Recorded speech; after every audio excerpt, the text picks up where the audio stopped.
ആഗോളതലത്തിൽ വംശീയ വിവേചന രാഷ്ട്രീയത്തിന് കൂടുതൽ വ്യാപ്തി കൈവന്നിരിക്കുകയാണ്. എന്നാൽ ലോകത്തുടനീളം അതിനെതിരായ ചെറുത്തുനിൽപ്പും കൂടുതൽ മെച്ചപ്പെടുകയാണ്. പ്രതീക്ഷയുടെ ആ ഘടകങ്ങളാണ് നമ്മെ വീണ്ടും മുന്നോട്ട് നയിക്കുന്നത്. വീക്കെൻഡ് അറേബ്യയുടെ മറ്റൊരു എപ്പിസോഡ് ഏവർക്കും ഹൃദ്യമായ സ്വാഗതം.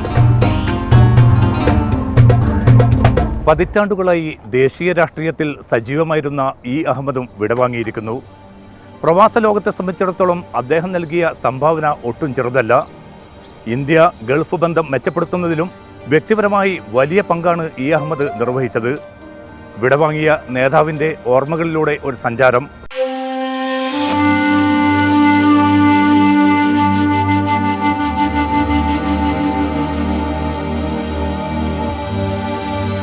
ഇ അഹമ്മദ് സാഹിബ് പ്രവാസികളായ ആളുകളുടെ കാര്യത്തിൽ ഒരുപാട് താല്പര്യം കാണിക്കുകയും അവരുടെ പ്രശ്നങ്ങൾ പരിഹരിക്കാൻ വേണ്ടി പരിശ്രമിക്കുകയും ചെയ്തിരുന്നു. സൗദി അറേബ്യയിലും കുവൈത്തിലും UAE-യിലും മറ്റുമുണ്ടായ ജയിലിൽ കഴിഞ്ഞുകൂടുന്ന ആളുകളെ മോചിപ്പിക്കുവാനും അദ്ദേഹം പരിശ്രമിച്ചിട്ടുണ്ട്. ഇറാഖിൽ ഭീകരവാദികളുടെ കുന്തമുനയ്ക്ക് മുമ്പിൽ കുടുങ്ങിപ്പോയ 3 ഇന്ത്യൻ ട്രക്ക് ഡ്രൈവർമാരെ രക്ഷപ്പെടുത്തുന്നതിൽ ഇ അഹമ്മദ് സാഹിബ് നിർവഹിച്ച പങ്ക് വളരെ ഏറെ പ്രശംസനീയമായിരുന്നു. അമേരിക്ക ഭീകരമായ ആക്രമണം നടത്തുന്ന സന്ദർഭത്തിലായിരുന്നു അദ്ദേഹം അത് ചെയ്തിരുന്നത്. വിപതി ധൈര്യം ഏറ്റവും കൂടുതൽ പ്രദർശിപ്പിച്ചിരുന്ന ഒരു വ്യക്തി കൂടിയായിരുന്നു അദ്ദേഹം. ഇന്ത്യയുടെ മഹനീയമായ പാരമ്പര്യം ലോകത്തിന് മുമ്പിൽ ഉയർത്തിപ്പിടിക്കാൻ കഴിഞ്ഞ ഒരു മഹാനായ വ്യക്തി എന്ന നിലയ്ക്ക് ഇ അഹമ്മദ് സാഹിബ് ചരിത്രത്തിൽ ഇന്നും അനുസ്മരിക്കപ്പെടും.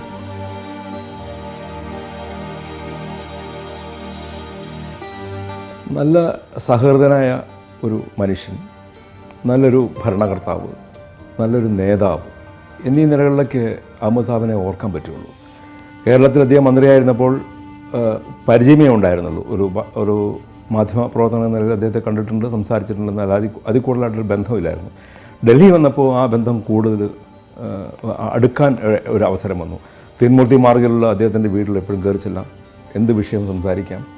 അദ്ദേഹത്തിനോടൊപ്പമുള്ള സംസാരം എന്ന് പറഞ്ഞിട്ടുണ്ടെങ്കിൽ എന്ത് കാര്യത്തെപ്പറ്റിയും സംസാരിക്കുമ്പോൾ ഒരു നർമ്മ കൂട്ടിച്ചേർക്കുന്ന ഒരു പതിവുണ്ട് അദ്ദേഹത്തിന്. അത് നമുക്ക് പെട്ടെന്ന് മനസ്സിലായെന്ന് വരില്ല. ഒരു നിമിഷം കഴിഞ്ഞിട്ടായിരിക്കും നമ്മളത് മനസ്സിലാക്കുന്നതിൻ്റെ പിന്നിലുള്ള നർമ്മം. പ്രവാസികൾക്ക് അദ്ദേഹത്തെ ഒരിക്കലും മറക്കാനാവില്ല. പ്രവാസികളുടെ വിദ്യാഭ്യാസ സർട്ടിഫിക്കറ്റിൻ്റെ അറ്റസ്റ്റേഷൻ ഒരു കാലത്ത് ഡൽഹിയിൽ മാത്രം ചെയ്തിരുന്ന കാര്യമാണത്. പിന്നീട് അദ്ദേഹം സഹമന്ത്രിയായിരുന്നപ്പോൾ എല്ലാ സംസ്ഥാനങ്ങളിലും അതിന് സൗകര്യം ഉണ്ടാക്കി. അതുകൊണ്ട് എത്രയോ ആയിരക്കണക്കിന് ആൾക്കാർക്കാണ് ഒരു ബുദ്ധിമുട്ട് ഒഴിവാക്കി കിട്ടിയത്. പിന്നെ പ്രവാസികളുടെ മറുനാട്ടിൽ വെച്ച് മരിക്കുന്ന പ്രവാസികളുടെ മൃതശരീരം കൊണ്ടുപോകാനുള്ള പ്രൊസീജിയറൊക്കെ വളരെ കോംപ്ലിക്കേറ്റഡ് ആയിരുന്നു തുടക്കത്തിൽ. അതൊക്കെ പിന്നെ വളരെ ലളിതമാക്കി അദ്ദേഹം മാറ്റി. പിന്നെ മാത്രമല്ല, ഇപ്പോൾ ഗൾഫ് രാജ്യങ്ങളെ ഇന്ത്യയായിട്ടുള്ള ഒരു ബന്ധം എന്ന് പറഞ്ഞാൽ വളരെ ഊഷ്മളമായിട്ടുണ്ട്. അത് പക്ഷേ നേരത്തെ 90കളിലും പോലും അതങ്ങനെ ആയിരുന്നില്ല. ആ ബന്ധം ഊഷ്മളമാക്കി എടുക്കാൻ ഉള്ള നടപടികൾക്ക് അസ്ഥിവാരമിട്ട് കൊടുത്തതിൽ അഹമ്മദ് സാഹിബിന് വലിയൊരു പങ്കുണ്ട്.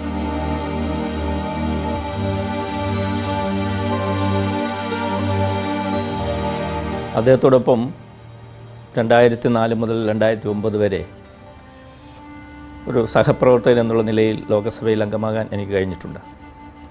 പലപ്പോഴും നമ്മൾ അദ്ദേഹത്തെ സമീപിക്കുന്നത് മണ്ഡലത്തിൽ നിന്നും, പ്രത്യേകിച്ച് ഗൾഫ് രാജ്യങ്ങളിൽ ജോലിക്ക് പോയവർക്ക് നേരിടുന്ന ചില പ്രയാസഘട്ടങ്ങളാണ് പലപ്പോഴും നമ്മൾ അദ്ദേഹത്തെ സമീപിക്കുക.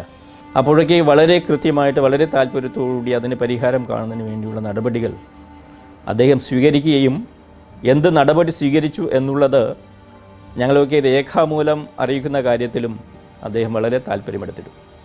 ജനാബ് അഹമ്മദ് സാഹിബിൻ്റെ നഷ്ടം തീർച്ചയായിട്ടും അദ്ദേഹം ന്യൂനപക്ഷങ്ങളുടെ അവകാശ സംരക്ഷണത്തിന് വേണ്ടിയുള്ള രാഷ്ട്രീയം ഉയർത്തിപ്പിടിക്കുമ്പോഴും മതേതരത്വം കാത്തു സംരക്ഷിക്കുന്നതിന് വേണ്ടിയുള്ള നിലപാടുകൾ സ്വീകരിക്കുന്നതിൽ എന്നും ബദ്ധശ്രദ്ധനായിരുന്നുവെന്ന് നമുക്ക് കാണാൻ സാധിക്കും.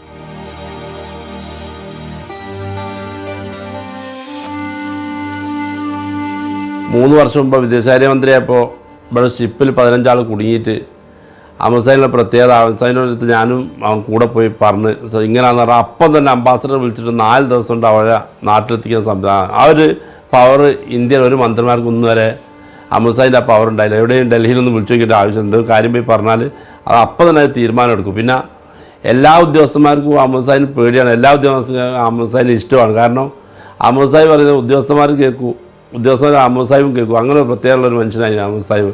മൃതദേഹങ്ങൾ കൊണ്ടുപോകുന്ന കാര്യത്തിൽ ബുദ്ധിമുട്ട് കൗൺസിൽ ടു എംബസി ആയിരുന്നു. പക്ഷേ അഹമ്മദ് സാഹിബ് വിദേശകാര്യമന്ത്രി വന്നപ്പോഴാണ് നമ്മളെ സീതാറാം സാറിനെ ഈ മുരളി സാറിനെ എല്ലാം ഇവിടെ കൊണ്ടുവന്നത്. പക്ഷേ അഹമ്മദ് സാഹിബ് മരണപ്പെടുന്ന അന്നാണ് അഹമ്മദ് സാഹിബ് കൊണ്ടുവന്ന മുരളി സാറ് ഇവിടെ പെൻഷൻ പറ്റി പോകുന്നത്. അത് ഭയങ്കര ഒരു ഫീലിംഗ്.